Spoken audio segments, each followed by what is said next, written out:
Well, hello. Today is Sunday, August 9th, and I didn't say good morning because I didn't do my video early in the morning. I got up and did my, YouTube church, and then we went to Christy's house, and Christy has decided that they are a family that cannot be without a dog. So here I'm going to put a little clip of Christy at her house with her new puppies. Yeah, like charades. Watch. Lucy. Okay, the Mitchells have decided that they can't live without a dog in the house. So since Daisy was a bigger dog, they had to get two little dogs to make up for her. And this one is, This one is Lucy. look how sad she looks. And this is Stella. And there's Sophia. Which one is your doggie? Neither of them. The sleeping one. Puppies, not puppy, puppies. One is Christy's and one is Sophia's, although Christy's the one taking care of both of them. So anyway, but we do have an anniversary today. Today is Cat on Point. Today's Cat and Walt's anniversary, so you know they're going to get a song.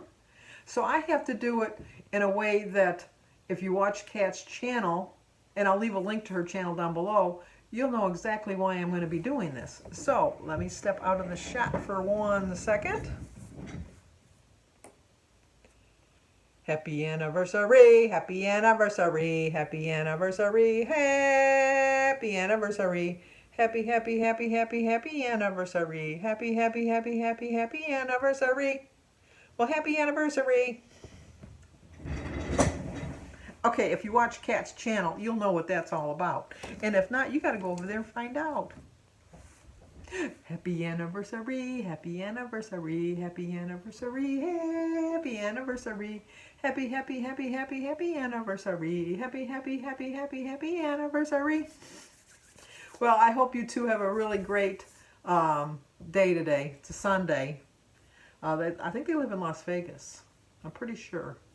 But anyway, it's hot there. It's hot here today, too. It's like 94 or 95 right now.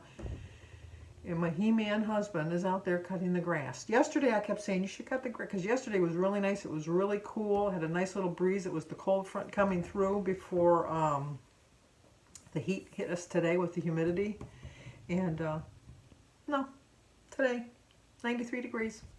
He's out there cutting the grass. I just don't understand the man. I just don't understand him. Also, a lot of you have been asking, Jim has gone by the weight side and he no longer is trying to lose weight.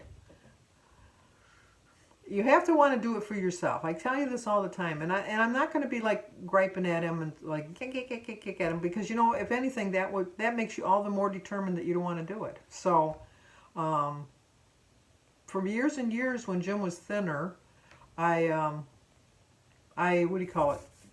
Was getting bigger and bigger, and he never said anything. So, I can't fault him for not making the right choice, because he'll come around. Jim will really come around. When I met Jim in high school, he was overweight. And it's funny because when we look at old pictures of us in high school, if I can find one, I'll put it right here.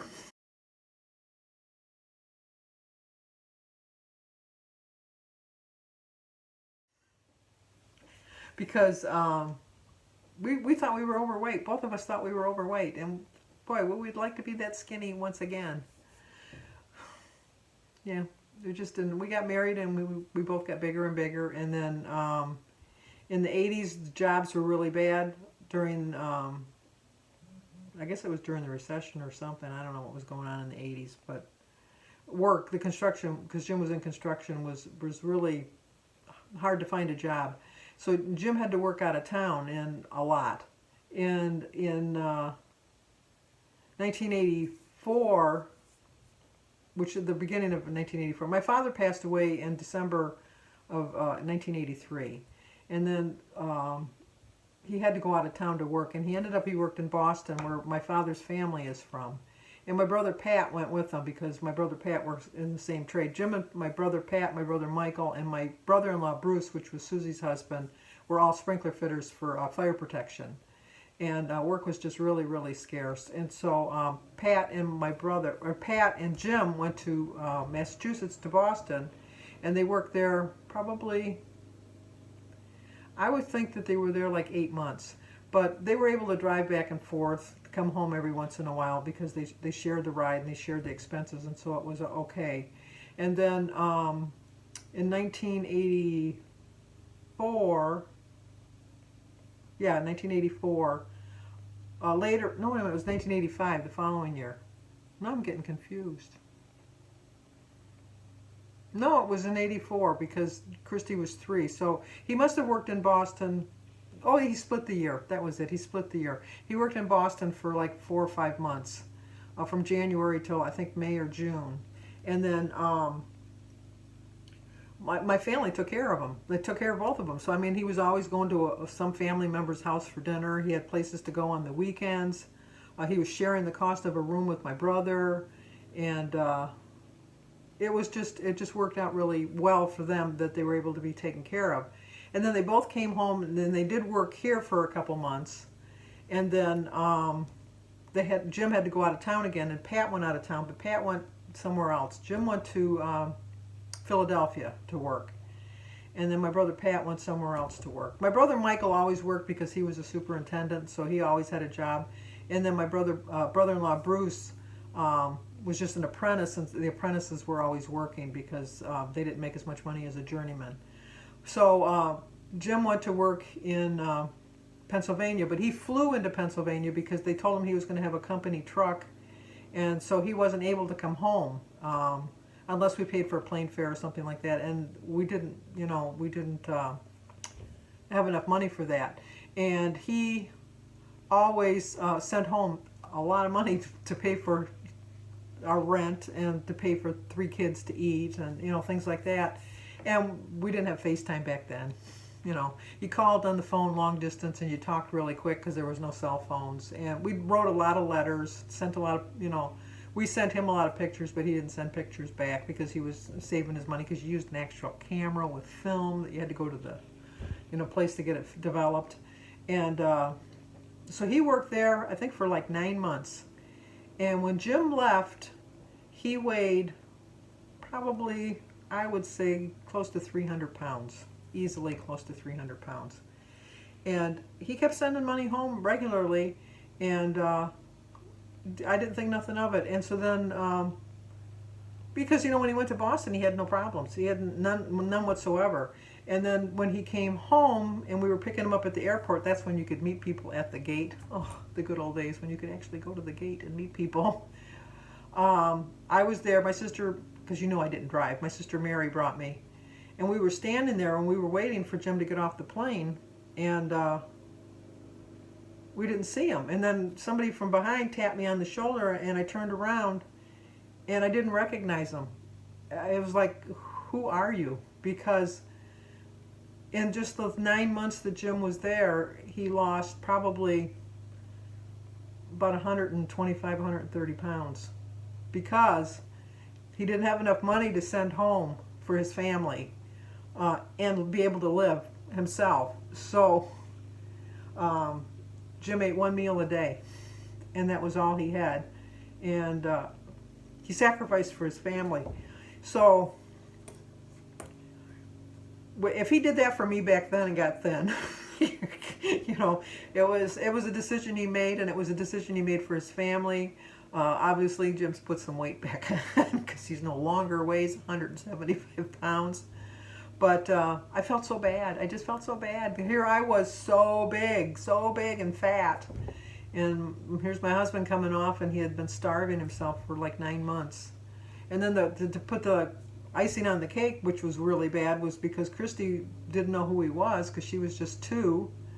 And he had been gone for that whole year, and so she had lost a memory of him.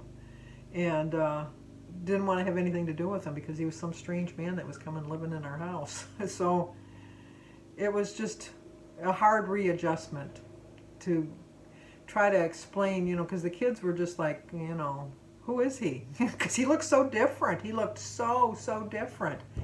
And he got so many compliments from people because he looked so good. I mean, not that he doesn't look good now, don't get me wrong. But everybody was just astounded because here comes this 300-pound man to 175, 180 pounds. And he loved it. He absolutely loved it. And he just stayed thin probably, I would say, for a year or two. And then it just slowly, as we all know, works its way back up and gets back up there. But Jim sacrificed a lot in our marriage. And so, fortunately, he only had to work out of town a couple more times after that, but it was never like a long period of time. And I always stressed to him, I can get a part-time job or something, because he didn't want me to work. But my sister Mary was living with me. I could have got, worked around that. And I said, well, you are not going to go there and starve again. I just assumed because family took care of him before that, he was going to be fine. And he wasn't. But he was, but he wasn't, if you know what I mean. But anyway, Christy's got in her house, because I've turned her on to the birds, she's got a little suction cup that she sucks onto the outside of her window, and then the little tiny birds fly into the window, into the feeder, and so it's like they're right there coming into your house eating off of the feeder. But she's got some squirrels that think that that's their feeder too, and I'll put a clip there in here right now about the squirrels. Closet. Oh my god. And Christy's got a pet squirrel that's going to climb up to get into the feeder. Really Nope, nice. it's going to change his mind. So Change his much. mind. Okay, Okay, he's back. He's climbing over. He wants to get to the feeder for the bird foods. Christy He's not seems, as smart as the black squirrels. I guess he's changed his mind. That's why you need new windows, is you got your animals climbing them up. I'm going to try something different. He'll try and go on the other side. Nope, change his mind. He's going to try to go up there. Oh, okay. He's determined. I told you he's gonna go up the right side. Hudson Well, it looks like a little... made his debut weighing in at 7 pounds 7 ounces. Is he up there yet? He's almost up there. He's sliding. Oh! Hang on, hang on. He's hanging on for dear life. Now he's chewing it. Chrissy, you gotta do something about that squirrel. What's he chewing? He's chewing, Chewing the side of your window. chewing the The window. frame. She has got so many squirrels in her neighborhood that when you come out of the house, you got to clap your hands so that they run away, because otherwise they'd run in the house. She feeds the squirrels. That's probably the problem. And then she scares me to death because she feeds them like peanuts out of her hand. I'm thinking they're animals and they can have rabies. It's like, Mom, what are you talking about? And I'm thinking, I worry about her. I just worry about her. I tell Sophia, do not feed those squirrels out of your hand. I don't care what your mother says. She says, but they're so cute. And I said, yeah, they are cute, but they look like little rats, and they'll bite you, and they'll, you don't know. Wild animals, you just never know. They have a mind of their own. They can be as friendly as can be, and then they can snap on a dime, or turn on a dime. That was a turn on a dime, but anyway. But anyway, Walt and Kat, hope you have a really great anniversary, and just going to stay on track. I pretty much stayed on track yesterday. I had a little bit of a at the end of the day. I had a little bit too much snacking at night, but and I went over my points, but I used my weeklies. But today, on track. So far, I've been on track, and I just have to eat my dinner. I've already had my breakfast and lunch, and I was very, very good about that. For my breakfast, I had some bacon and eggs, and what did I have? Bacon and egg and grapefruit. And then for lunch, I had some berries and a banana and half of a bagel with some cream cheese on it. And for dinner, I'm planning on having a ham sandwich with some cucumber and tomatoes for the sides, and probably have a peach as a snack tonight. I might have some a pretzel rod with it, because I have enough points. I think I've used so far 10 points, I think, so far today. Yeah, between my breakfast and lunch, I've used 10 points. So I still have 13 points left. I used the whole grain bread, which is 6 points for 2 slices, but I like the bread, so I'm going to save that. My ham is 0. The cheese will be 4. So that's my 10 points right there. That's why and then I'll put spinach on it, and I'll put some tomatoes on it, and I'll put my mustard on it, and then my side things I'll have I'll have the rest of the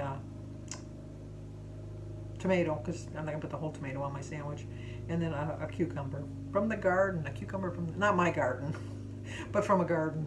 So there was a neighbor that had a whole bunch of them out in front. She says, "Take them, please."